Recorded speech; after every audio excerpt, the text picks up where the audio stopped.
है अश्विनी, ये सती कहाँ है? तूने देखा है? नहीं तो पता नहीं कहाँ खोई रहती है आजकल। आओ देखिए कहाँ है। चलो चलो चलो।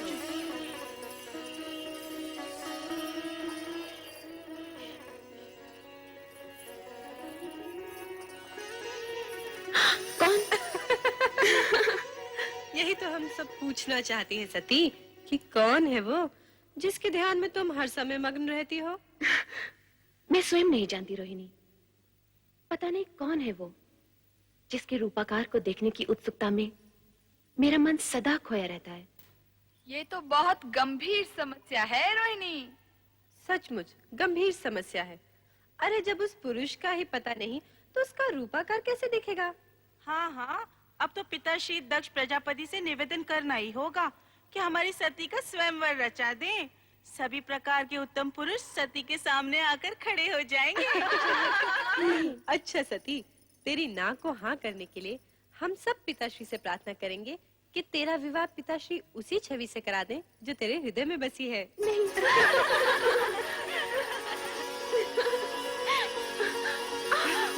अरे सती, क्या हुआ? कहाँ भागे जा रही है? कहीं नहीं माते। अरे कहीं नहीं। सती इतनी बड़ी हो गई फिर भी बचपना नहीं गया।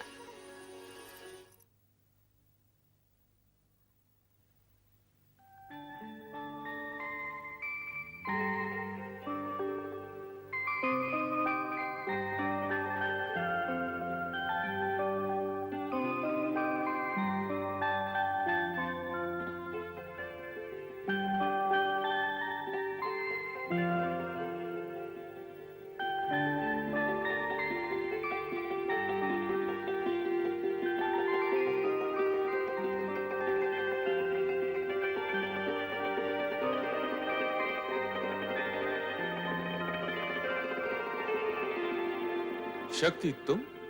शक्ति नहीं, मैं सती हूँ प्रभु। तुम तो अपने लौकिक नाम रूप की चर्चा करने लगी। सत्य तो यह है कि तुम ही शक्ति हो,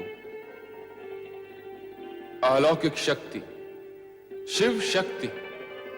आपकी शक्ति आपसे विलग कैसे प्रभु? शक्ति का शिव से विलग होना संभव ही नहीं। जिसे तुम विलग समझ रही हो वो हमारी व्यापकता है, सर्वव्यापकता। शिव कैलाश में और शक्ति सती रूप में पृथ्वी पर दक्ष के घर, ये कैसी व्यापकता है प्रभु? जगत में सत्य की प्रतिष्ठा के निमित्त इस व्यापकता की आवश्यकता है प्रिय। कारण कि सत्य से कल्याणकारी अर्थात शिव रूप जन्म लेता है। इसका ज्ञान मुझे है प्रभु कि सत्य ही शिव का आधार है। हाँ प्रिय, सत्य और शिव से पुनः सुंदर की उत्पत्ति होती है। कारण कि सत्य कभी अशिव अथवा असुंदर नहीं होता। प्रभु, ये ज्ञान भी मुझे है कि आपका सत्यम शिवम सुंदरम रूप ही जगत में व्याप्त है। इसका मूल आधार तो तुम ही हो देवी। मैं? यदि शक्ति न होती तो सत्य स्थिर न होता। शक्ति के कारण ही सत्य की रक्षा होती है, शिवम प्रशस्त होता है और सुंदरम व्यापक होता है। प्रभु, आपने तो सत्यम शिवम सुंदरम का संपूर्ण श्रेय शक्ति को अर्थात मुझे ही दे डाला। सत्य भी यही है। सती या शक्ति से रहित शिव शून्य है। ये भी तो सत्य है प्रभु कि शिव से रहित शक्ति का अस्तित्व भी शून्य है। दोनों एक दूसरे के पूरक हैं, दोनों में सापेक्षिक संबंध हैं। स्थिति ऐसी है तो फिर ये अपूर्णता क्यों? अपूर्णता कैसी प्रिय? आप लौकिक रूप में कैलाश पर और मैं लौकिक व मानव देह में दक्ष प्रजापति के घर। मानव देह के कारण मानवीय गुण व कामनाएं भी हमारे साथ हैं देवी। किंतु तुम्हें इस सत्य का ज्ञान तो होगा ही कि हमारा यह लौकिक व अलौकिक रूप तथा जगत की संपूर्ण रचनाएं सत्यम शिवम सुंदरम की रक्षा व निर्वाह हेतु ही हैं। प्रिय, शीघ्र ही लौकिक रूप में हमारा मिलन होगा।